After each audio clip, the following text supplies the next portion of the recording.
मराठी रंगभूमीवर बालगंधर्वांनी स्त्री भूमिका रंगवल्या आणि आपल्या मधुर गळ्यातून नाट्यगीतांनी सर्व रसिक जनांना मोहिनी घातली. जवळजवळ तसाच प्रकार मराठी भावगीत विश्वात जनकवी पी सावळाराम यांनी आपल्या अद्भुत प्रतिभेने केला. त्यांनी स्त्री मनाच्या भावना आपल्या गीतांमधून रसिकांसमोर मांडल्या आणि या सर्व भावगीतांनी रसिकांना भुरळच पाडली. कदाचित स्त्रियांच्या भावनांवर आधारित जास्तीत जास्त गाणी ही पी सावळाराम यांचीच असावीत. ठाण्याच्या कोळीवाड्यातील गीतकार पी सावळाराम यांचं खरं नाव होतं निवृत्ती आबाजी पाटील, पण दत्तक विधानानंतर ते झालं निवृत्ती रावजी पाटील. शुक्रवार 4 जुलै 1914 आषाढी एकादशीच्या दिवशी येडेनिपाणी जिल्हा सांगली इथे त्यांचा जन्म झाला.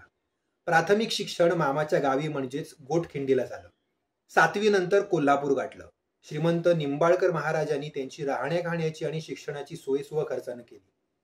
राजाराम हायस्कूल नंतर राजाराम कॉलेजमध्ये त्यांचं शिक्षण सुरू झालं.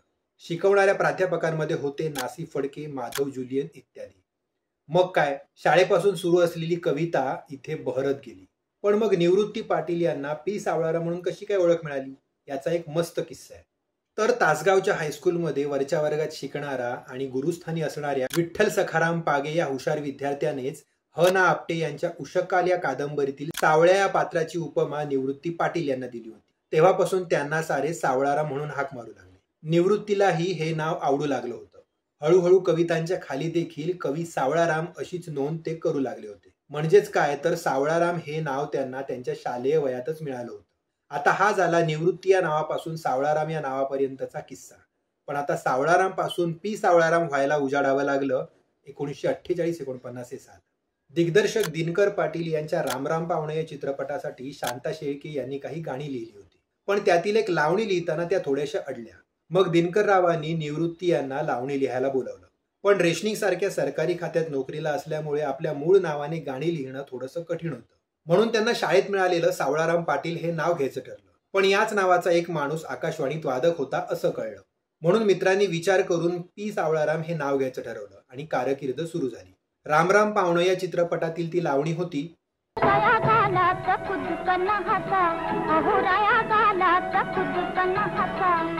माझ्या डोळ्याच्या पालखीत बसा, याप्रमाणेच पी सावळारामांची काही प्रसिद्ध गाणी म्हणजे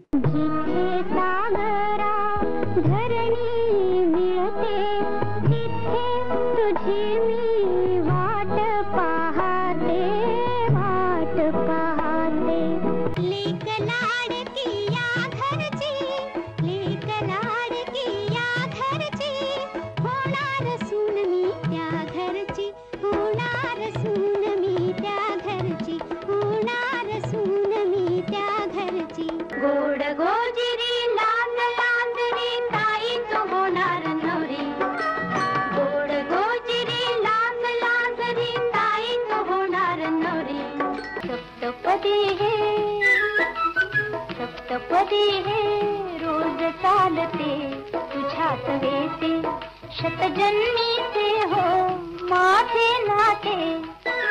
प्रेमा काय देऊ तुला,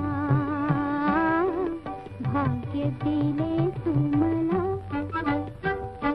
देव जरी मज कधी भेटला, देव जरी काव्याचा कैफ नोकरीत रमू देईना म्हणून नोकरी सोडली आणि काव्याबरोबरच ठाण्यात समाजसेवेचं व्रत पी सावळाराम यांनी हाती घेतलं. जनतेनंही त्यांचं नेतृत्व स्वीकारून त्यांना ठाण्याच्या नगराध्यक्षपदी विराजमान केलं.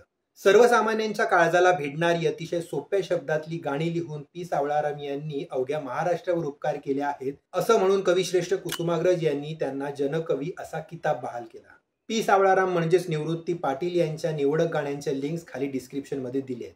तुमच्याकडेही जर यापेक्षा अधिक माहिती असेल ना तर आम्हाला जरूर कळवा.